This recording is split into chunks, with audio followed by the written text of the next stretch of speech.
Tungsten சுரங்க ஏலத்தை ரத்து செய்ய நடவடிக்கை எடுத்ததற்காக அதிமுக பொதுச் செயலாளர் எடப்பாடி பழனிசாமியை நேரில் சந்தித்து அரிட்டாப்பட்டி மக்கள் நன்றி தெரிவித்தனர். விவரங்களோடு இணைந்திருக்கிறார் செய்தியாளர் சுரேஷ். இந்த டங்ஸ்டன் சுரங்க ஏலத்திற்கு அதிமுகவும் கண்டனங்களை தெரிவித்திருந்தது. இந்நிலையில் மக்கள் அவருக்கு நன்றி தெரிவிப்பதற்காக அவரை சந்திக்கிறார்கள். என்ன விவரம்?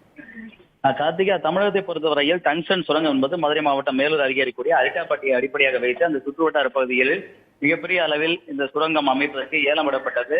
இந்த சுரங்கம் அமைக்கப்பட்டால் அங்க இருக்கக்கூடிய விவசாயம் முற்றிலும் பாதிக்கப்படும். அங்க இருக்கக்கூடிய பிரதான சின்னங்கள் உட்பட பலவும் அழிந்து போகும். ஆகவே சுற்றுச்சூழலுக்கும் பெரிய அளவில் பாதிப்பு ஏற்படும் என அப்பகுதி மக்கள் பெரிய அளவில் போராட்டத்தில் இறங்கினர். இதற்கு பல்வேறு அரசியல் கட்சிகளும் ஆதரவு தெரிவித்து போராட்டத்தில் ஈடுபட்டு வந்த நிலையில் அதிமுகவும் இதற்கான இந்த எதிர்ப்பை வலுவாக பதிவு செய்து போராட்டங்கள் மற்றும் சட்டமன்றத்திலும் அதற்காக குரல் எழுப்பியிருந்தது. இப்படிப்பட்ட நிலையில்தான் தொடர்ந்து தற்போது மத்திய அரசு டங்ஸ்டன் ஏலத்தினை ரத்து செய்து அறிவித்திருக்கிறது. இப்படிப்பட்ட சூழலில் நேரடியாக விவசாயிகள் சென்னையில் இருக்கக்கூடிய அதிமுக பொதுச் செயலாளர் எடப்பாடி பழனிசாமி அவருடைய இல்லத்திற்கு வருகை தந்து அவருக்கு நன்றி தெரிவித்துக் கொண்டிருக்கிறார்கள். குறிப்பாக இந்த விவசாயத்தை காப்பாற்றியதற்காக இந்த நெல்மணியை எடப்பாடி பழனிசாமி அவர்களிடம் ஒரு கூடையில் கொண்டு வந்து அவரிடம் வழங்கியிருக்கிறார்கள். நெல் மட்டுமில்லாமல் அவர்களுக்கு பழங்கள் அதிக அளவில் கூடையில் கொண்டு வந்திருக்கிறார்கள். விவசாய பொருட்களாக இருக்கக்கூடிய வாழை, கொய்யா உள்ளிட்ட பல்வேறு பழங்களையும் கொண்டு வந்து வழங்கியிருக்கிறார்கள்.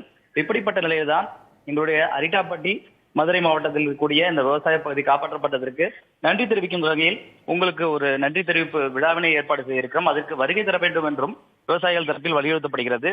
இந்த நன்றி தெரிவிப்புக்கு இங்கே வருகை தந்திருக்கக்கூடிய விவசாயிகளை பொறுத்தவரையில் அங்கு இருக்கக்கூடிய அரிட்டாப்பட்டியுடைய முக்கியஸ்தர்கள், விவசாய முக்கியஸ்தர்கள், விவசாய சங்கத்தினர் மற்றும் அம்பலக்காரர்கள், அது மட்டுமில்லாமல் முன்னாள் மதுரை மேயராக இருக்கக்கூடிய ராஜன் செல்லப்பா உள்ளிட்ட முக்கிய அதிமுகவினரும் வருகை தந்திருக்கிறார்கள். கார்த்திகா, விவரங்களை வழங்கியமைக்கு நன்றி சுரேஷ்குமார்.